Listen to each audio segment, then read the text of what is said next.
muchas gracias a todos por venir. Obvio es un tema que es de un interés amplio para toda la universidad.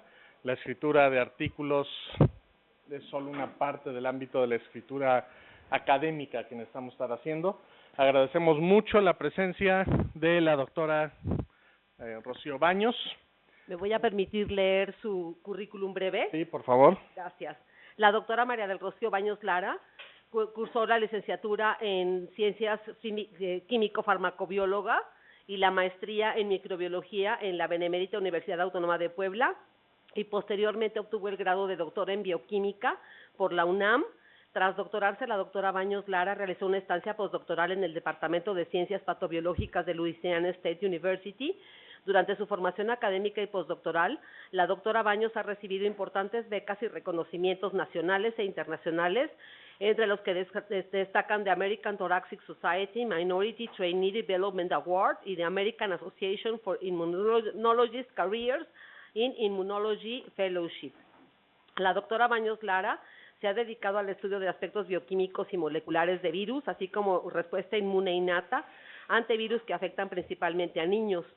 Su producción científica se plasma en 8 artículos publicados en revistas de alto impacto de circulación internacional, así como en más de 50 presentaciones en congresos científicos, tanto nacionales como internacionales, y su trabajo científico ha sido citado en cerca de 100 ocasiones en la literatura mundial. La doctora Baños Lara es actualmente catedrática de posgrado UPAEP en el área de la salud, es directora del Centro de Investigación Oncológica Una Nueva Esperanza UPAEP, y pertenece al Sistema Nacional de Investigadores como nivel 1. La doctora Baños Lara centra su actual interés científico en la búsqueda de secuencias de ácido ribonucleico no codificantes y su potencial uso como marcadores moleculares en el desarrollo y evolución de cáncer. Muchas gracias por su presencia. Gracias. Y pues bueno, le vamos a entregar el tiempo a la doctora. Como estamos transmitiendo y grabando, les recordamos que si tienen alguna contribución, pregunta o interacción, que por favor empujen el botoncito para encender el micrófono y al concluir su pregunta lo vuelvan a apagar. Gracias, doctora. Gracias. ¿Se me escucha bien? Perfecto. Bueno, agradezco la invitación a dar esta plática. Como bien decía el doctor Johnny, esta es una actividad que estamos tratando de promover cada vez más en la universidad. Muchas veces nosotros tenemos trabajos de tesis o trabajos de estancias de verano, trabajos de cierto periodo corto de tiempo que se quedan solamente ahí guardados en el cajón, que no son publicados. Y esta plática es con la intención precisamente de que ustedes se den cuenta que se pueden publicar, solamente hay que darles el formato adecuado y acercarse a la gente que les pueda ayudar para que se envíen. Y bueno, como siempre les digo a mis estudiantes, un paper no les queda nada mal en su currículum, no saben si lo van a ocupar o no, pero es mejor que ahí esté por si algún día lo necesitan. ¿Ok? Entonces, ya les contaron un poquito de mi formación académica y actualmente, como mencionaban, estoy a cargo del Centro de Investigación Oncológica de Una Nueva Esperanza UPAEP. Una Nueva Esperanza es un albergue que tiene una función primordialmente social.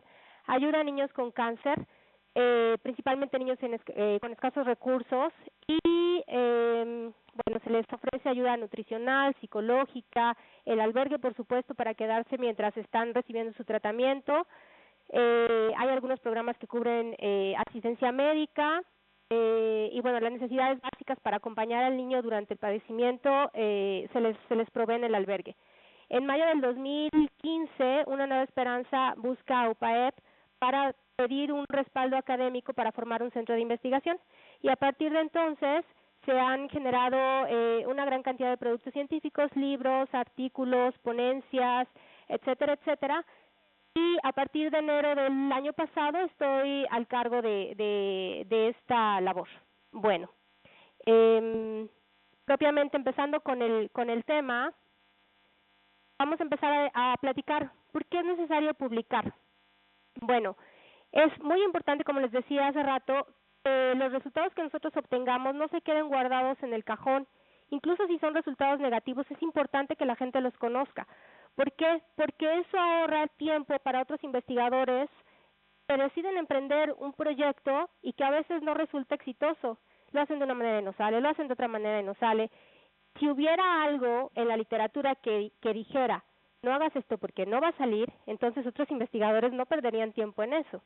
Entonces, o no invertirían su tiempo, mejor dicho, en estar trabajando sobre un proyecto, a lo mejor no va a salir porque ya lo hicieron 20 personas y no sale. Entonces, es importante que nuestros hallazgos científicos o clínicos, aunque sean negativos, sean conocidos con por otros profesionales y, bueno, escribir en sí es un proceso que ayuda a nuestra formación, nos ayuda a estructurar el pensamiento, nos ayuda a expresarnos mejor, nos ayuda a definir las ideas, a estructurar y nos ayuda a incluso a preparar material que nos va a servir para presentar en algún congreso y eso va a favorecer que se desarrollen otras habilidades de expresión y de comunicación. También es importante escribir un artículo científico porque, bueno, de esa manera nosotros nos vamos a ilustrar acerca de toda la literatura que existe y de esa manera vamos a poder contribuir con aportaciones importantes para cierto campo del conocimiento. El flujo general para una publicación, bueno, aquí quiero decirles antes que esta estructura de la plática está hecha como para que si ustedes ya tienen un trabajo empezado, un trabajo con resultados y listo para publicar, sepan la manera en que le pueden dar estructura y los pasos a seguir para publicarlo. Obviamente que si van a empezar un proyecto de investigación, bueno, pues tienen que empezar por escribir el protocolo, hacer los experimentos o la intervención o el análisis retrospectivo, lo que vayan a hacer, y entonces ya con los resultados se plantean escribir el artículo. Entonces esta estructura esta plática está diseñada si ustedes de manera que ustedes sepan cómo hacerlo, si es que ya tienen una publicación y quieren sacarla a la literatura. Entonces, obviamente, primero lo que hay que hacer pues, es hacer la investigación, ¿cierto? Después hay que escribir un manuscrito. Esto puede representar mucho tiempo, sobre todo si no tenemos las habilidades necesarias para escribir. Desafortunadamente, la manera en que somos educados hoy en día nos deja muchos huecos y a veces pensamos que lo estamos haciendo bien y después nos revisa un manuscrito una tercera persona y nos damos cuenta que tiene algunas deficiencias. Entonces, en esto se puede atorar su trabajo bastante tiempo. El flujo después de escribir el manuscrito, obviamente, es el envío a la revista que ustedes han decidido, y aquí también es vale la pena decir que escoger la revista también se lleva su tiempo, ahorita lo vamos a ver más adelante. Después de que se ha enviado el artículo, el comité editorial va a asignar personas especializadas para revisar su artículo, ver qué aporta de nuevo a la literatura, la calidad de su investigación, cómo están expresados los resultados, que se expresen correctamente las conclusiones y bueno, finalmente van a tomar una decisión y de aquí hay solamente dos opciones, o es aceptado o es rechazado. Si su artículo es aceptado, puede ser aceptado con correcciones menores y en el menor de los casos, que sí ha pasado, que sí pasa frecuentemente, es que se los acepten sin ninguna corrección, que les digan hay que hacer 2 o 3 modificaciones a tu artículo y listo, vámonos. Y bueno, en el peor de los casos es que su artículo sea rechazado. De todas maneras, si es rechazado, ni se estresen ni se preocupen, porque lo que puede pasar es que le pueden dar un formato diferente y enviarlo siempre a otra revista. ¿Ok? Hay diferentes tipos de artículos científicos. La mayoría de los artículos la gente que estamos en ciencia básica estamos acostumbrados a hacer son artículos de investigación original, en los cuales se plantea obviamente el planteamiento de un objetivo, la comprobación de una hipótesis, la expresión de los resultados y hacer alguna conclusión que funcione como contribución a la literatura. En el caso de los médicos también existen los reportes de casos clínicos, y en el caso de los estudiantes que están empezando a hacer algún proyecto de investigación, siempre es bueno que hagan una revisión de la literatura o una revisión sistemática de la literatura para que se empapen del tema del que van a trabajar y ese trabajo, como les digo, no se quede guardadito en el cajón, sino que ese trabajo, ya que lo leyeron, ya que lo estructuraron, ya que saben bien de qué están hablando, pues que hagan una revisión de la literatura y que la publiquen. El caso de la revisión sistemática es un poquito más complicado porque hay cierto procedimiento que hay que seguir. Sin embargo, bueno, también hay casos exitosos de revisiones sistemáticas de la literatura. De hecho, nosotros estamos trabajando ahorita con uno de revisión de la literatura. También estamos trabajando con otro, 2 artículos de revisión de la literatura con 2 de mis estudiantes. Otro tipo de artículo es un metaanálisis. Este artículo tiene la intención de reunir todos los conocimientos, todos los resultados, todos los datos que se han hecho a través, o más bien alrededor de un tema en particular, y una persona se da la tarea de conjuntar todo lo que está publicado y hacer como si hicieran pruebas estadísticas de todo lo que se ha publicado, lo conjunta, le da una conclusión y lo publica. Estos trabajos también se llevan su tiempo, hay que tener una muy buena asesoría de un experto en estadística. Otro artículo que también es relativamente sencillo son notas técnicas, y estas se dan, por ejemplo, cuando ustedes están haciendo alguna técnica, aislamiento de un hongo que es difícil de aislar, que ya se sabe que cuesta trabajo, que es quisquilloso, que no se puede. Si ustedes tienen información de un medio de cultivo que les funciona, o de algún detalle de temperatura, de algún detalle de algo en particular que no represente una contribución, digamos, como muy sonada en la literatura científica, sin embargo, sin esa contribución sería difícil crecer ese hongo, entonces se puede hacer una nota técnica. Y obviamente que esta también tiene su importancia. Y finalmente, toda la gente que trabaje con ese hongo, en el artículo que les estaba yo comentando, toda la gente que trabaje con ese hongo, en algún momento va a necesitar crecerlo y va a recurrir a esa nota técnica, y su artículo va a ser citado de la misma manera como se citan los otros artículos. Y finalmente, un artículo que es un ejercicio que yo creo que todo estudiante en nivel de licenciatura debería hacer, es un artículo de divulgación. Bueno, y qué decir de los de maestría o de los de doctorado, ¿no? Un artículo de divulgación tiene la función de recoger toda la información que existe de la literatura, en la literatura sobre un tema en particular, y bajarlo a un nivel de conocimientos de manera que toda la sociedad lo entienda. Sí, a veces nosotros como científicos o como investigadores tendemos, sin darnos cuenta, a hablar con tecnicismos. Cuando nos enfrentamos a querer explicárselo a la gente que no está relacionada con nuestro campo, nos cuesta mucho trabajo. Y esa es una herramienta que nosotros tenemos o una habilidad que nosotros tenemos que desarrollar, sobre todo porque la gente que está en ciencia tiene una función, además de académica, tiene una función social. Y es muy importante que nosotros, que sí sabemos cómo son las cosas, nos enfrentemos al público y comuniquemos con verdad los hechos que se están comentando.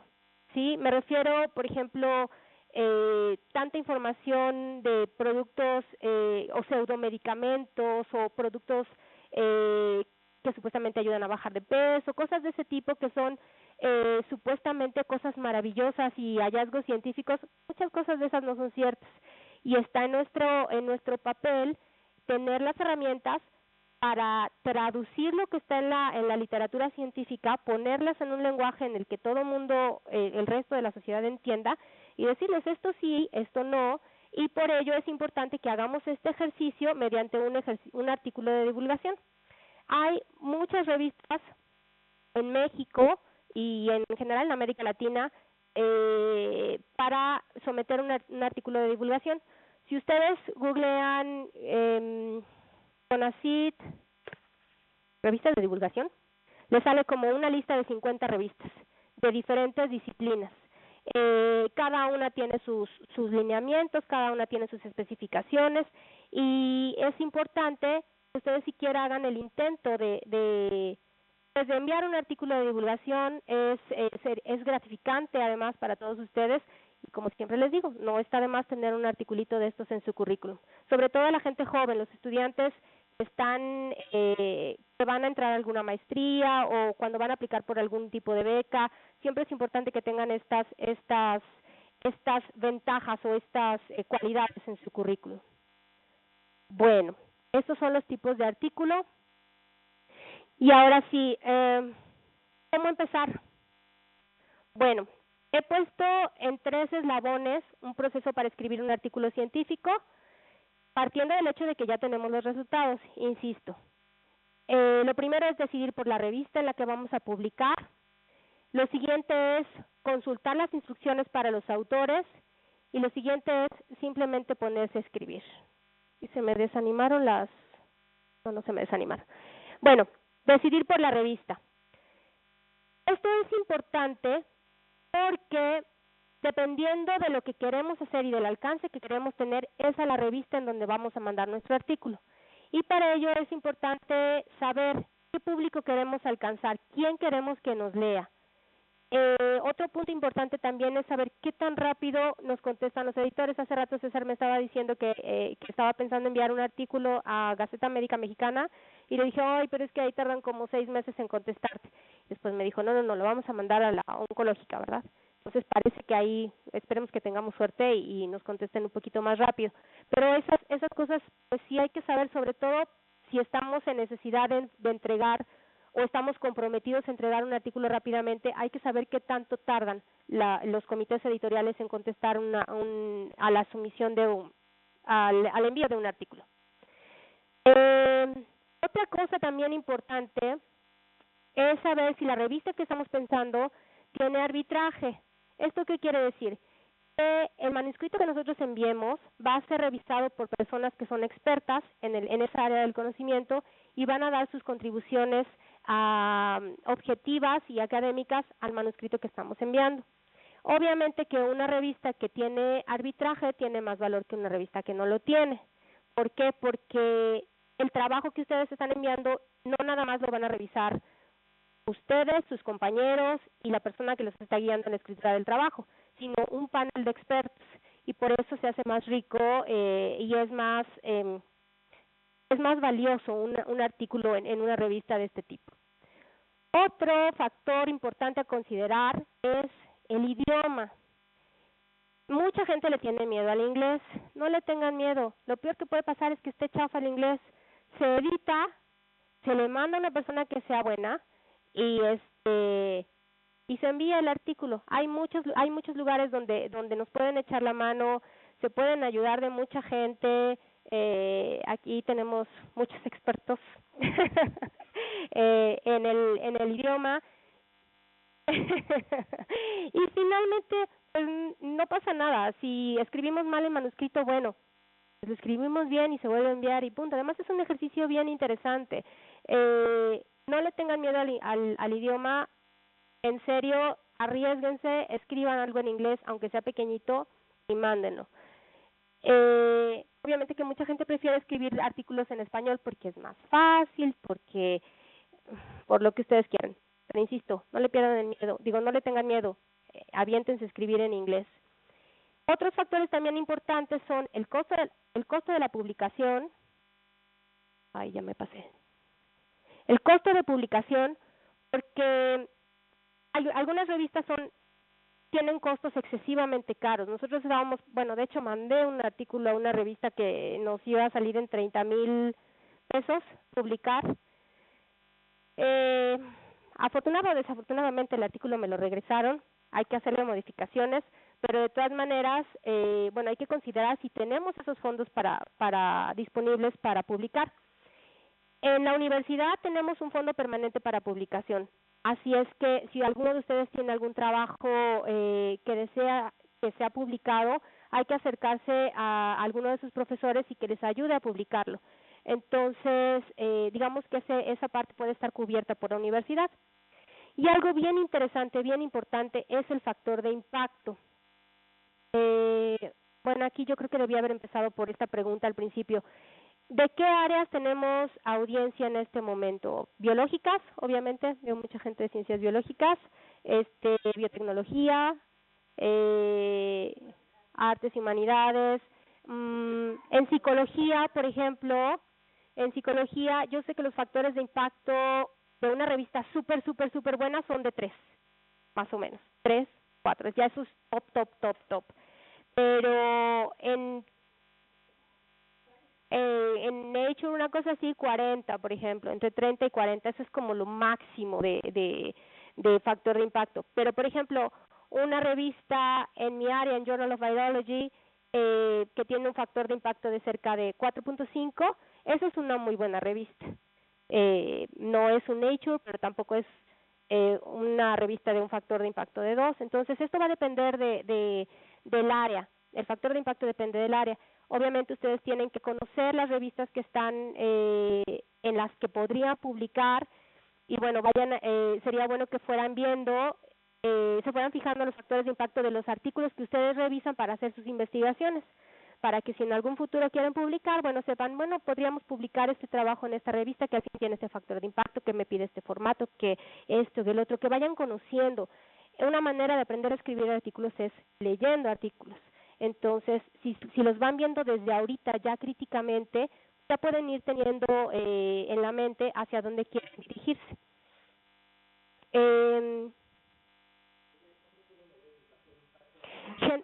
Generalmente, donde están en las instrucciones para los autores de cada revista, hay una sección que dice instrucciones para los autores, y hay generalmente en la primera página de la revista, en la página de presentación, hay una sección que dice Impact Factor. Hay otras herramientas, si tú googleas Impact Factor de la revista fulanita, a veces el Google mismo te da el factor de impacto directo, porque de pronto es medio tricky encontrarlos. Pero si vayan ya como conociendo las revistas que ustedes leen, vean en dónde quieren publicar. Imagínense publicando en un journal de un factor de impacto de, por ejemplo, nosotros en nuestra área de 5, de 6, eso sería excelente, ¿no?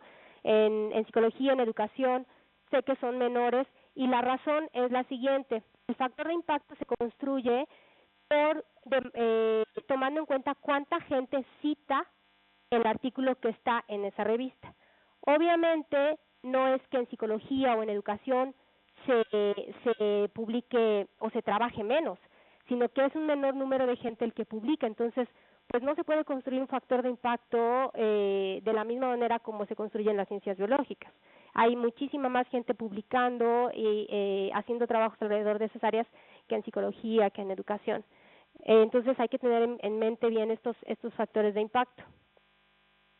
Bueno, ya que decidimos por la revista en la cual vamos a publicar, les decía hace ratito, hay que consultar las instrucciones para los autores.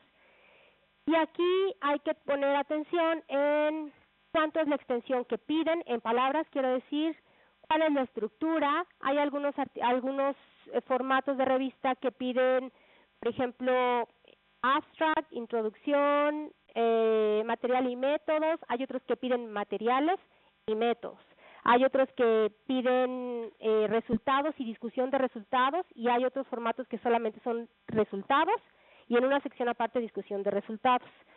Entonces, eso les va a ayudar a definir cómo empezar a escribir su artículo, porque lo de menos es que ya que tienen toda la información, le den formato. Pero yo creo que es más fácil que de una vez vayan sabiendo qué cosa tiene que ir en cada sección, no trabajan doble. Pero bueno, eso es a criterio de ustedes. Otro dato importante que hay que saber es la resolución en la que tienen que quedar sus figuras, porque si las figuras están en una resolución de 200 dpi, a lo mejor cuando envíen su artículo les van a regresar esas figuras, y a lo mejor ustedes ya no saben, ya no tienen oportunidad de tomar esas imágenes nuevamente, tienen que volver a hacer el experimento. Cuando son gráficas y eso, bueno, pues no hay problema porque ustedes les vuelven a dar el formato. Pero de la resolución de las figuras, sobre todo si son fotos de experimentos, o si son fotos que ya no van a poder volver a tomar, vean cuál es la resolución que les solicitan, para que de una vez las tomen en esa resolución y no trabajen doble. A veces se puede repetir el experimento, a veces no. Entonces, de una vez vayamos sabiendo qué resolución demandan las revistas. Otra cosa es el formato de la bibliografía. Más adelante les voy a hablar de las nuevas herramientas para hacer la bibliografía, pero Hay todavía gente que sigue haciendo la bibliografía a manita, metiendo un punto, una coma, cosas así, lo cual yo creo que es una pérdida de tiempo, pero bueno, hay que saber qué formato de la bibliografía está demandando la revista. El tiempo de respuesta. El tiempo de respuesta es bien importante que nosotros lo sepamos, sobre todo porque en algunos programas se exige que para que el estudiante se gradúe tengan que publicar. Entonces, su posibilidad de obtener el grado va a quedar restringida a que manden un artículo, que se los acepten y que se los publiquen. Entonces, si el artículo se tarda, si les van a contestar en la revista en un año, pues se va a llevar tiempo para que ustedes tengan su grado.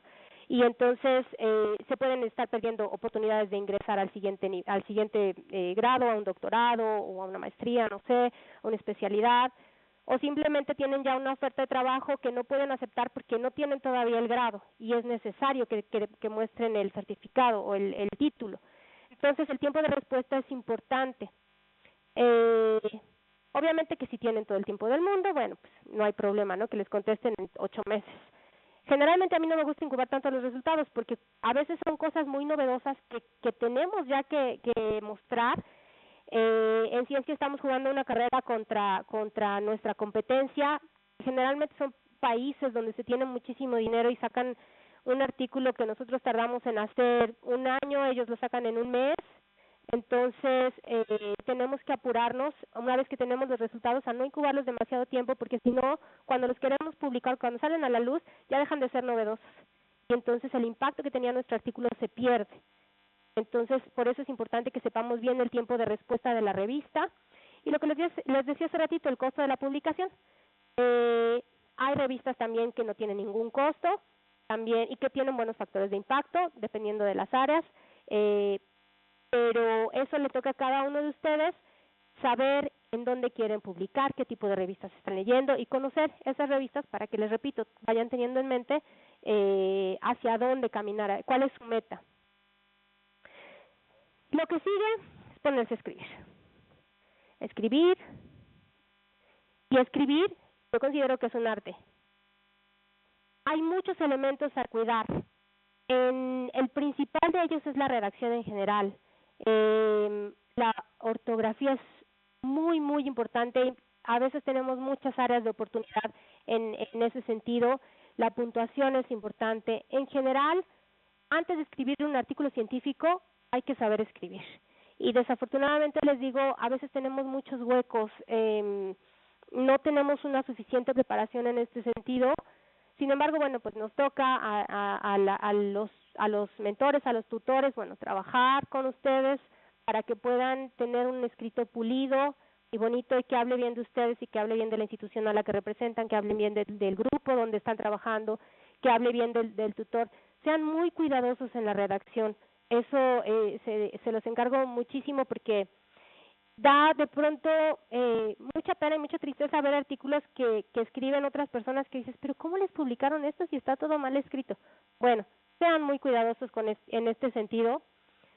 Digo, no conozco a nadie de ustedes, yo creo que todos ustedes escriben bien bonito, pero si conocen a alguien que no, pues que si tienen esas áreas de oportunidad hay que trabajarlas. La otra es que, como les decía hace un momento, para aprender a escribir artículos científicos no hay otra más que leer muchos artículos científicos. Hay que leer y aprender a leer críticamente. No crean todo lo que está escrito en el artículo, encuentren los defectos, pregúntense por qué hacen cierta cosa, por qué hacen esta otra cosa, qué hubieran hecho ustedes. Ese tipo de lectura, no sé si en licenciatura todos tienen la oportunidad de enfrentar, pero en maestría con toda seguridad todos tienen que pasar por un curso de lectura crítica o hacer ese curso de lectura crítica con su tutor, enseñándoles cómo se tiene que leer un artículo, qué puntos buscar, cómo se tiene que interpretar, y de esa manera, sin que ustedes sepan que están aprendiendo, porque cuando se sientan a escribir, cuando se ponen a hacer las gráficas, cuando se ponen a describir los pies de figura, cuando citan la figura en el texto, se dan cuenta que lo pueden hacer casi como caminar. ¿Por qué? Porque lo han estado leyendo todo el tiempo. porque han estado criticando los artículos de esa manera. Entonces, les digo, ustedes ni cuenta se dan, un día de tanto leer, de tanto criticar, o más bien de tanto leer críticamente los artículos, se dan cuenta y ya lo saben hacer. Obviamente hay que trabajar mucho, hay que leer mucho, hay que escribir, y aquí una labor muy importante pues es la labor de su mentor, que yo sé que a veces es como frustrante, porque yo pasé por eso, que yo le entregaba mi manuscrito a mi tutor en una hoja. Él escribía todavía a mano, me lo rayaba con rojo, no había un renglón que no tuviera un rojo. Entonces es frustrante porque dices, pero si ya estaba bien escrito, y no estaba bien escrito. Uno piensa que está bien, pero no. Entonces la única manera es haciéndolo, repitiéndolo. Entonces, cerrado este paréntesis, les voy a platicar de algunos criterios que se consideran determinantes para aceptar un artículo. Algo importante es qué tan taquillero es su tema. Si ahorita ustedes tienen un trabajo de SICA, seguro se los publican, seguro. Si tienen algún trabajo que hable de Trump, de alguna manera, seguro que se los van a publicar. Entonces, la importancia, la relevancia del tema a tratar es lo que hace que se los publiquen más o menos rápido, o que tenga más o menos impacto su trabajo. Otro factor que es importante para aceptar un artículo es la calidad de la escritura. Lo que les dije hace rato, que esté bien escrito, que esté claro, que sea directo, que sea fácil de seguir. Leer un artículo científico es como leer un cuento, pero sin tanta poesía, sin tanto romanticismo. Tiene que llevar una estructura, ustedes lo tienen que sentir como platicadito. Si lo sienten como una historia que fluye, entonces es muy probable que se los publiquen. Si hay huecos en esa historia, si hay falta de información, lo más probable es que les hagan alguna recomendación o que incluso se les rechace porque su escrito, su manuscrito no tiene ese hilo conductor que me hace entender desde el principio hasta el final. Otro factor que hace importante que se les acepte un artículo es que el diseño del estudio sea apropiado, que sea riguroso y que se comprenda. Otra cosa importante es que la revisión de la literatura sea profunda, que ustedes se dediquen en serio a ver todo lo que hay en la literatura y que traten de construir el marco teórico alrededor de eso y esté actualizada. En el caso de los trabajos experimentales, bueno, que el tamaño de la muestra también sea adecuado es importante. En ocasiones,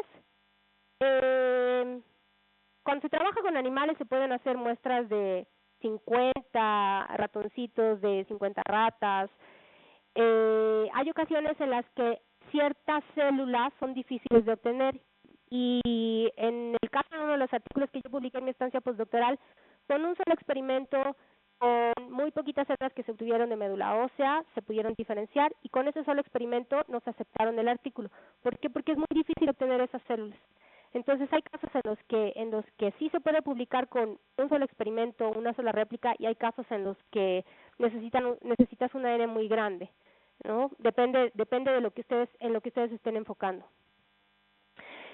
Seguro les van a rechazar su artículo si sus análisis estadísticos son inapropiados, si están incompletos o si son deficientes. Si hacemos una sobreinterpretación de los resultados, ¿cómo es esto? Por ejemplo, yo puedo decir, las nanopartículas que vamos a trabajar en el laboratorio tienen un efecto citotóxico sobre una línea celular que probamos.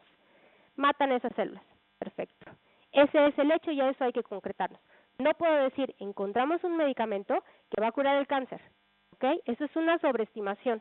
No podemos decir una cosa así, hay que limitarse al hallazgo. ¿De acuerdo? Otra cosa importante es que no utilicen instrumentos adecuados de las poblaciones de estudio. Estoy hablando de instrumentos generalmente cuestionarios, cosas de ese tipo que están validadas, a veces no son los adecuados para hacer cierto tipo de investigación. En eso también hay que poner mucha atención. Cuando las muestras son pequeñas o que tienen algún sesgo, también es, si tienen esta característica su artículo, seguro que les van a rechazar el artículo. Y las deficiencias en la redacción, o que sea difícil de seguir, que no tenga este hilo conductor que les contaba hace ratito, también va a ser un factor para que muy probablemente les rechace el artículo. Volvemos al punto del idioma. Yo recuerdo haber revisado algunos artículos escritos por chinos que de verdad era bien difícil de entender su inglés y de entender la redacción y de entender lo que querían hacer. Entonces ahí sí, con todo el dolor del corazón, pues se tenían que rechazar los artículos, ¿no?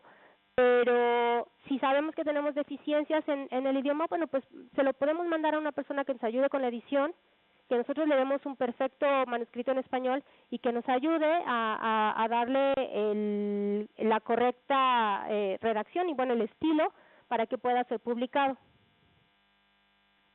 Hay algunas barreras que hay que brincar para decidirnos a escribir o para escribir exitosamente. Uno es la falta de experiencia, pero eso se quita trabajando. Las habilidades de escritura no desarrolladas, bueno, también es una barrera, tampoco es invencible. Lo único que hay que hacer es escribir y escribir y escribir. Las habilidades de redacción también son un problema que, les repito, a veces llegamos a licenciatura, llegamos a maestría, incluso llegamos a doctorado y no tenemos bien desarrolladas estas habilidades. Y se los digo por experiencia propia, yo pensaba que sabía escribir cuando llegué al doctorado y no, ahí me di cuenta que no. Entonces, son cosas que haciéndolo una y otra vez se van mejorando. Y la otra es la falta de confianza. A veces decimos, no, es que yo no voy a poder. No, yo no sé cómo se hace. Y uno mismo se desanima. No, hay que ponérselo como reto y buscar a una persona que nos ayude, porque a veces nosotros solitos no vamos a aprender. Necesitamos a alguien que nos dé ese impulso y que nos esté como conciencia aquí en el hombro. ¿Qué pasó con el manuscrito? ¿Qué pasó con el manuscrito? Y a veces hay personas que también están sobre uno, revisa mi manuscrito, revisa mi manuscrito, revisa mi manuscrito. Entonces es de 2 días, ¿ok? Pero el punto es, bueno, que la falta de confianza se nos tiene que quitar, y la manera en que se nos va a quitar es haciéndolo una vez. Después es engolosinante y ustedes se van a dar cuenta que van a querer seguir publicando y publicando y publicando. Este es un cómic de PhD Comics que, bueno, muestran el flujo de la escritura de un artículo. ¿Qué hay que hacer? Es read, write, rinse and repeat. ¿Ok? Eso es todo. El café es muy importante para acompañar la escritura. Bueno, en general para cuando uno quiere escribir cosas, una taza de café al lado ayuda muchísimo. Si es una cafetera, mucho mejor. Antes de empezar a escribir el artículo, aunque la introducción aparece siempre al primero del artículo, generalmente es lo último que se escribe. ¿Por qué? Porque ustedes tienen que ver qué resultados van a contar, qué van a discutir alrededor, qué van a concluir de eso, y en función de donde quieren llevar a su lector, tienen que poner los puntos en la introducción. ¿Ok? Es como de atrás para adelante. Y por supuesto, el título va a ser casi lo último que se ponga en el manuscrito. ¿Por qué? Porque el título es lo que va a vender el artículo que ustedes quieren publicar. Y hay que ponerle un título sexy, atractivo, que suene impactante, que tampoco haga sobreestimaciones, pero que sí convenza de que hicimos un trabajo que vale la pena leer. Y generalmente eso se sabe hasta que ya tenemos todos los resultados, todas las conclusiones, y es entonces cuando decidimos bautizar a nuestro trabajo. Yo les digo siempre a los estudiantes, un artículo, una tesis es como un niño, tenemos 9 meses para bautizarlo. Primero hacemos el trabajo y ahí vamos pensando cómo ponerlo. Y al final que tengamos el trabajo, entonces ya lo llamamos de la manera que queramos llamarlo. Otra cosa que a mí me funciona en lo particular muy bien es realizar un esquema de las figuras con las que se cuenta y escribir alrededor de ese esquema. De las figuras estoy hablando de los resultados, de las tablas, de todo lo que hayamos generado como resultados de nuestra investigación. Tenemos, bueno, a mí me funciona ponerlo como en un layout y decir, bueno, mi primera figura va a hablar de esto. Mi segunda figura va a hablar de esto. Mi tercera figura va a hablar de tal cosa. y voy a tener una tabla donde voy a hablar de esto. Mi historia fluye así, el lector va a entender solo leyendo las figuras, va a entender lo que yo quiero que entienda, le voy a poder transmitir. Ok, si hay algún hueco entre esta figura o algo que sea necesario que yo muestre para vincular a esta figura con esta figura, entonces voy a poner una tabla en blanco o una gráfica en blanco. Y voy a hacer experimentos o voy a hacer análisis o voy a hacer lo que yo necesite para darle continuidad a mi trabajo, a mi manuscrito, solamente con las figuras. En teoría, y aquí les voy a dar un mal tip, bueno, es un buen tip, pero a los profesores no les gusta mucho. Cuando lean un artículo, vean si lo pueden seguir a través de las figuras. Si lo siguen a través de las figuras y lo entienden perfecto, ya lo hicieron, ya no tienen que leer el texto. Bueno, sí, porque si no me van a regañar los maestros. Lean todo, pero lean primero las figuras, para que cuando lean el manuscrito entiendan perfectamente. ¿Ok? Entonces, ya sabiendo los huecos que nos hacen falta, entonces ya podemos dirigir los experimentos que necesitamos y los ponemos en el layout y entonces nos arrancamos a escribir ahora sí. Ay, esa me salió duplicada. Bueno, consejos útiles. Cada idea que ustedes plasmen tienen que describirla adecuadamente. Hay que ser claro y ser conciso. Utilizar solo lenguaje científico. Ni mucho, ni poquito, ni bien, ni mal. Esas palabras no son lenguaje científico. Si decimos se incrementó, tenemos que decir se incrementó tantas veces, o se disminuyó tantas veces, o se observó una desviación, un promedio más 2 desviaciones estándares o menos 2 desviaciones estándares. Todo lo que sea cuantificable y medible es el lenguaje científico. Lo que exprese cantidades, lo que exprese aproximaciones no lo es. Entonces tratemos de evitar ese tipo de lenguaje. Presentar los resultados en tablas, cuadros y gráficas ayuda muchísimo porque les decía, nosotros tenemos que ser capaces de poder seguir un artículo a través de las figuras. Si lo entendemos, si lo leemos bien, si tiene fluidez, si tiene lógica, entonces hicimos un buen trabajo como autores y bueno, ya va a depender del lector que también entrenado esté como para que pueda seguir ese flujo.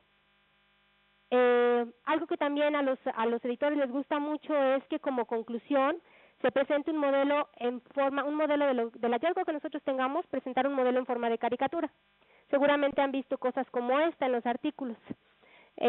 Aquí presentan un modelo en el cual un bacteriófago mata células bacterianas que están en la mucosa y de esa manera provocan ciertos cambios en la estructura celular del epitelio y se produce una cascada de citocinas, un montón de cosas, pero la cuestión es que el virus impide que la bacteria se implante y se acomode plácidamente en las células. Entonces, cuando ustedes ven una cosa como esta, acompañada de todos los resultados que se presentaron anteriormente, se les queda mejor esta imagen y es más didáctico. Entonces, cuando ustedes tengan la oportunidad, hagan un diagramita así, una caricatura, un modelo de esta manera, para que su artículo quede más comprensible. Bueno, el contenido del artículo, como ya les había mencionado, depende mucho de la revista en que estén pensando, pero generalmente lleva una introducción. Bueno, antes lleva un abstract. Cambié el orden, pero antes lleva un abstract. El abstract contiene casi toda la información que están presentando en extenso, pero la contiene en pequeños apartados. En algunos formatos de revista especifican introducción, objetivos, metodología, conclusiones. En otros no tienen los subtítulos, pero está toda esa información en un abstract. Y aquí también es importante que hagamos un artículo que sea un abstract que sea sexy, que sea interesante, que esté bien escrito y que no diga cosas que no son, que sea apegado a los resultados que obtuvimos. Y después del abstract, ahora sí viene la introducción. Aquí es importante resaltar que la introducción tiene que ir todo lo que nosotros necesitemos que el lector sepa para que pueda seguir nuestra historia. Si nosotros no le damos la información al principio al lector, no nos va a entender. porque si le estamos hablando de citocinas, de interleucina 6, de interleucina 8, pues les tenemos que decir que son las interleucinas primero, ¿no? Una breve descripción de qué cosa es lo que vamos a hablar durante el desarrollo del trabajo. Algo importante es que la introducción tiene que resaltar la significancia del tema a tratar y el vacío en la literatura que se va a cubrir con el trabajo que ustedes están publicando. La introducción generalmente al final concluye con una afirmación del propósito del trabajo, de los objetivos y una conclusión de manera muy general. Este es un trabajo de los últimos que publiqué en el postdoc, en el cual hicimos la detección de la expresión diferencial de mucinas en infecciones por 2 tipos de virus. Y al final, este es el último párrafo de la introducción, dice: "In this work we compare the mucin expression between RSV and HMPV infection in human epithelial cells. Nuestros datos demuestran una diferencia significativa de la expresión de mucinas por los 2 virus, confirmando que estos 2 virus inducen una respuesta inmune diferencial". Entonces, si se fijan, aquí está qué cosa hicimos en este trabajo, comparamos la expresión de mucinas y también está nuestra conclusión muy general. Entonces, de esa manera, preparan al lector a lo que viene, ¿ok? Después, bueno, los métodos, el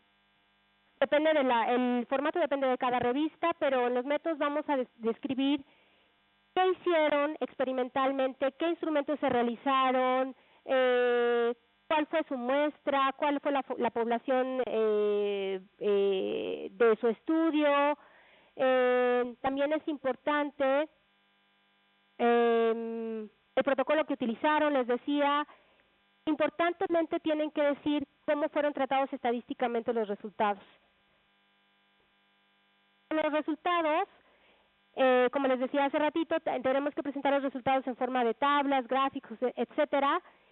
Y todos los gráficos, todas las tablas que ustedes presenten tienen que ser vinculadas al texto. En algún momento tienen que mencionar en el texto las gráficas y las gráficas tienen que mencionarse en el texto. Les decía hace un momento, los resultados se deben describir limitándose solamente al hallazgo que encontramos, al hallazgo. No podemos no podemos hacer conclusiones basadas o sobreestimaciones con los resultados que tenemos. Y bueno, después de que se han presentado los resultados, se discuten. La discusión no es una repetición de los resultados, porque es muy común que en la discusión se vuelven a mencionar los resultados. No, se mencionan a lo mejor ligeramente nada más como para recordarnos qué encontramos, pero tenemos que decir cómo los resultados, en la discusión, cómo los resultados que obtuvimos se comparan con lo que ya está escrito, si era lo que esperábamos o no, qué cosa de diferente encontramos, qué hay de interesante, qué aporte hacemos, qué vacíos quedan en la literatura. Y hay que ser muy sutil con las afirmaciones, no podemos usar palabras, tenemos que usar palabras como posiblemente, se sugiere que, al parecer, probablemente. No podemos decir, este estudio prueba que, esto significa que. Esas son palabras muy fuertes que a lo mejor no tenemos todos los elementos como para hacer unas afirmaciones de esa magnitud. Hay casos que sí, pero hay casos, la mayoría de los casos no. Entonces sean muy cuidadosos con las conclusiones y la discusión que ustedes están plasmando en su artículo. En las conclusiones, es importante decir qué se infiere de los resultados obtenidos, qué estudios se hacen necesarios a continuación y volvemos a decir, no sobreinterpretar. El contenido del artículo, una parte importante, pues son los autores. Generalmente, el primer autor es quien realizó la mayor parte del trabajo. En algunas ocasiones pueden ser 2 primeros autores. El segundo al tercer, cuarto, quinto, sexto autor son personas que han contribuido al trabajo de alguna manera, pero bueno, no hicieron toda la talacha que hizo el primer autor. Y el autor de correspondencia es el que generalmente va hasta el final del artículo y a veces está marcado con un asterisco, no sé si lo han visto. Bueno, eso significa que la gente que lea el trabajo se va a dirigir al autor de correspondencia en el caso de que tenga alguna pregunta. o alguna solicitud en particular. Bueno, esa iba antes de la anterior. Este es otra imagen de PhD Comics donde dice el primer autor es el estudiante graduado en el proyecto que hizo las figuras. El segundo autor es un estudiante que no tiene nada que ver con este proyecto, pero fue incluido porque andaba por ahí, básicamente. A veces con que hagan una gráfica se les considera, a veces con que nos ayuden con la redacción se les considera. De manera particular, a mí me gusta mucho incluir a todos los que están trabajando en el proyecto de investigación. Durante mi estancia en Louisiana State University, tuve a mi cargo 5 estudiantes de verano y todos los estudiantes se fueron por lo menos con una publicación. Y en el caso de los estudiantes que tengo ahorita, todavía no tenemos una publicación fuera, pero todos los estudiantes que están conmigo tienen prometido que se van a ir con por lo menos un artículo. Entonces, aunque hagan poquito, contribuyen. Y esto lo hacemos con la intención de que ellos también pues, se sientan que están haciendo algo importante, algo padre, y en realidad estamos ayudando a su aprendizaje. Bueno, algo bien importante es evitar el plagio. Sobre todo si escribimos en español, es muy común que copiemos y peguemos de una fuente bibliográfica y muchas veces no tenemos el cuidado de darle un formato para que no se parezca a lo que copiamos. Pasa muy frecuentemente que también copian una parte de un manuscrito de un texto en inglés, lo pasan a Google Translator y lo dejan así. Entonces es bien fácil para quien está revisando el artículo que ese fragmento, ese párrafo vino directito de Google Translator o ese párrafo está francamente pirateado de otro sitio. Entonces hay una herramienta muy importante o muy interesante en español que se llama plagium.com, donde pueden meter su texto y se dan cuenta qué tanto se parece ese texto que ustedes están poniendo a un texto que ya está existente en la red. En Blackboard también tenemos la posibilidad de checar cuando solicitamos tareas, podemos habilitar la opción de que nuestros estudiantes chequen que no estén pirateándose las tareas. Y en inglés hay una herramienta bien interesante que se llama Grammarly. Esta tiene una versión gratuita, que es un poquito limitada, y una versión en extenso que cuesta, creo que $30 al año, una cosa así, pero es súper útil, porque les checa ortografía, redacción, tiene la opción de checar si están plagiando algún documento. Se las recomiendo por lo menos en la versión gratuita y les va a gustar tanto que seguramente van a comprar van a pagar la suscripción. Yo la tengo, si alguno de ustedes quisiera utilizarla, con toda confianza puede pedirme mi clave y yo se las proporciono, a mí no me cuesta nada por la cantidad de documentos que se meten. Entonces, al final, quien quiera puede solicitarme la información. Y las referencias. ¿Qué es incorrecto en esta sección? Puede ser. Las referencias también dependen del formato de cada revista. De las instrucciones para los autores van a cambiar dependiendo de la revista.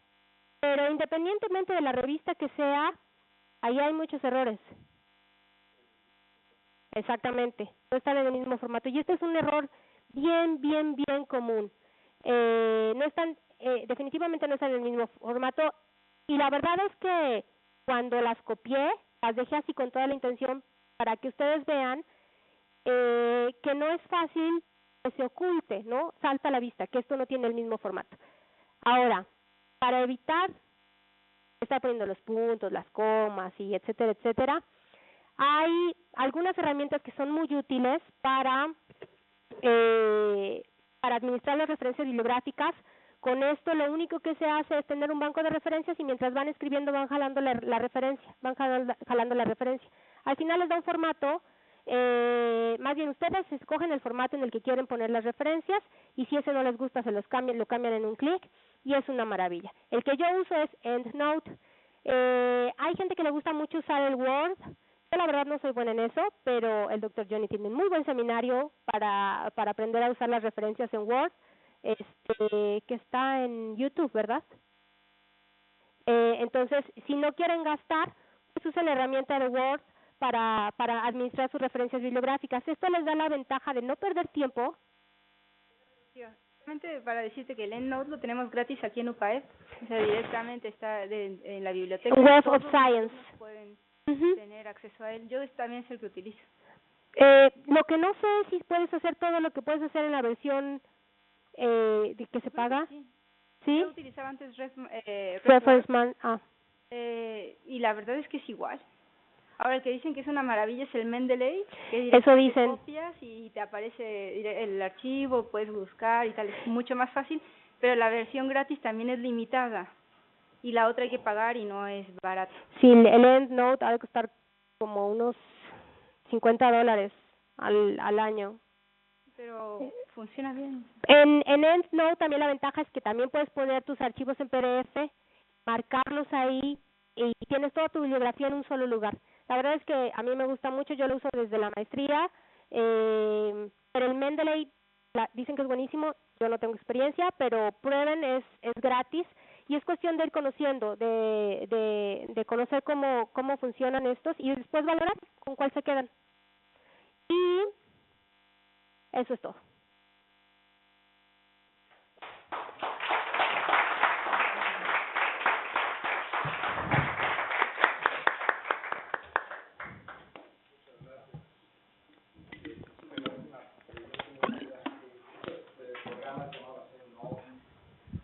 EndNote, Reference Manager, Mendeley.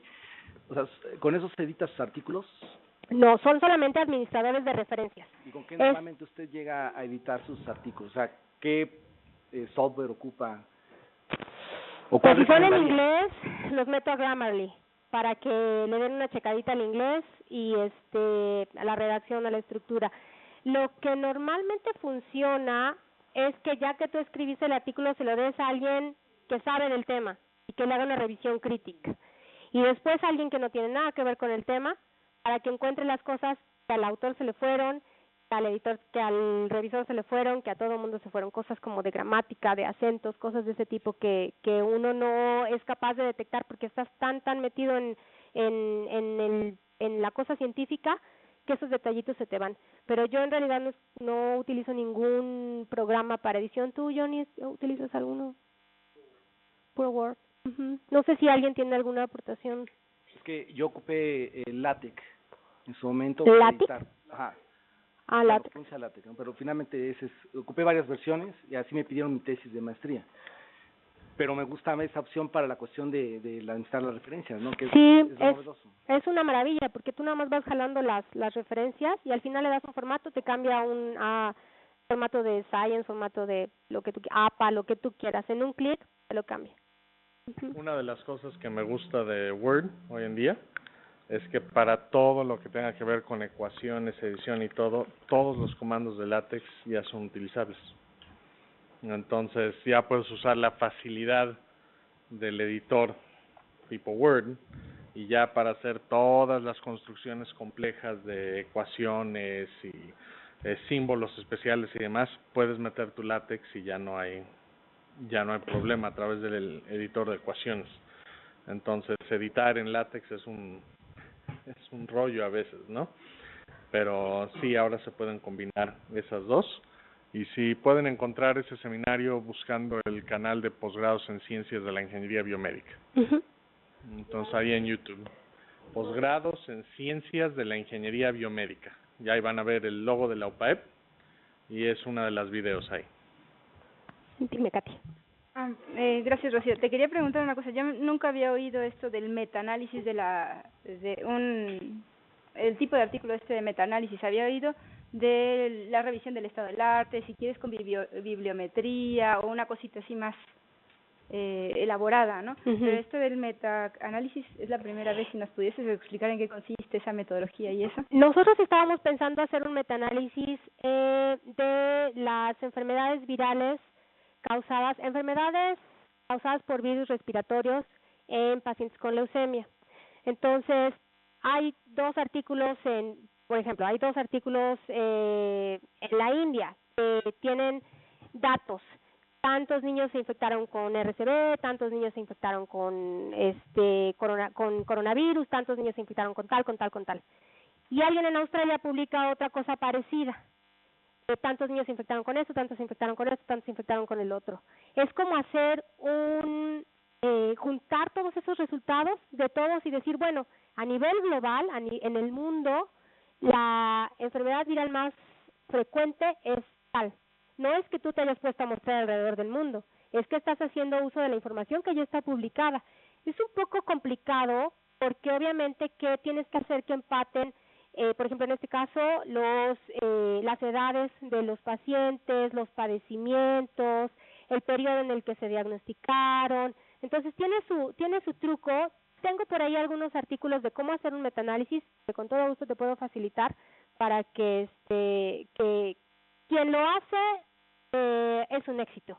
A veces es difícil, te digo, compaginar o tratar de poner la información que sea más parecida para que puedas comparar y hacer promedios y hacer desviaciones estándar.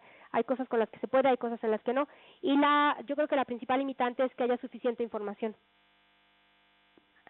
Otra pregunta, y es que, o sea, está muy bien cuando es ideal hacia el proceso y tal, pero muchas veces, como nos pasa a nosotros en UPAEP, vas con el tiempo justo, ¿no? Y entonces llega el call for papers, por ejemplo, para un congreso, que a lo mejor, CONACYT ni siquiera te valora los congresos, pero a lo mejor es interesante por las redes y todo ese tema que es interesante, ¿no? Y te dice, tienes hasta aquí, hasta el 1 de marzo para mandar el abstract. Y dices, chin, ¿cómo lo hago de tal manera que todavía tengo una investigación que no está terminada, pero para no pillarme los dedos, como se dicen, para no mostrar conclusiones a las que no voy a llegar? Y luego el artículo completo se manda por junio, julio o así. Entonces, ¿alguna recomendación de este tipo de cosas? Yo, a nivel personal, les recomiendo que no manden trabajos a congresos que no estén a punto de publicarse o que ya estén publicados, porque se queman. Y porque desafortunadamente estamos sobre todo si son congresos internacionales, hay gente que puede estar trabajando ya en lo que nosotros estamos haciendo. Y sí, sé que suena como que desconfiada eres, pero sí nos ha pasado que tú ya estás como que mostrando algo que te salió como por esta línea y llegan los gringos, de verdad, y dicen, yo puedo hacer eso en 2 patadas. Cuando te das cuenta ya lo publicaron. Entonces, mi recomendación personal es mejor no publiquen, mejor no manden. O lo que yo hacía también cuando ya tenía que mandar resultados y ya no me daba tiempo de sacar el experimento que estaba yo esperando, decía los resultados inesperados se publicarán o se discutirán in situ, en el momento de la presentación. Generalmente la gente que está en los congresos entiende, pero te digo, si me preguntas a mí, tú mandas un artículo, un abstract a un congreso sin haber publicado el artículo, yo no. Pues mandar algo chiquitito, muy chiquitito. Si tenías, no sé, 5 figuras del artículo, puedes mandarlo de una, nada más. Gracias. Sí.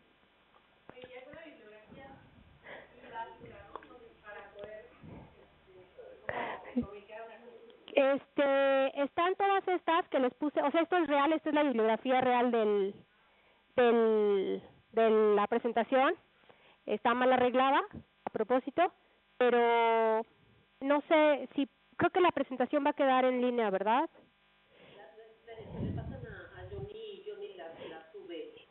Tenemos la página de www.ideas.org, ideas con doble I, y ahí estamos subiendo las presentaciones.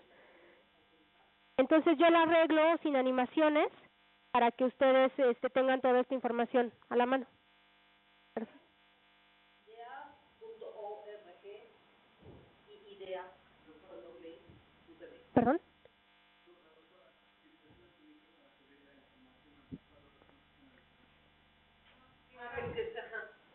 Sí, buscar el micrófono, perdón. No, que si puede usar ideas.org.mx. Es marrocio.vanos@upaep.mx. Les puedo pasar mi información al final de la plática si ustedes gustan. ¿Llegaste? Perfecto. Bueno, si no hay más preguntas, muchas gracias por su atención. Estoy a sus órdenes para lo que necesiten.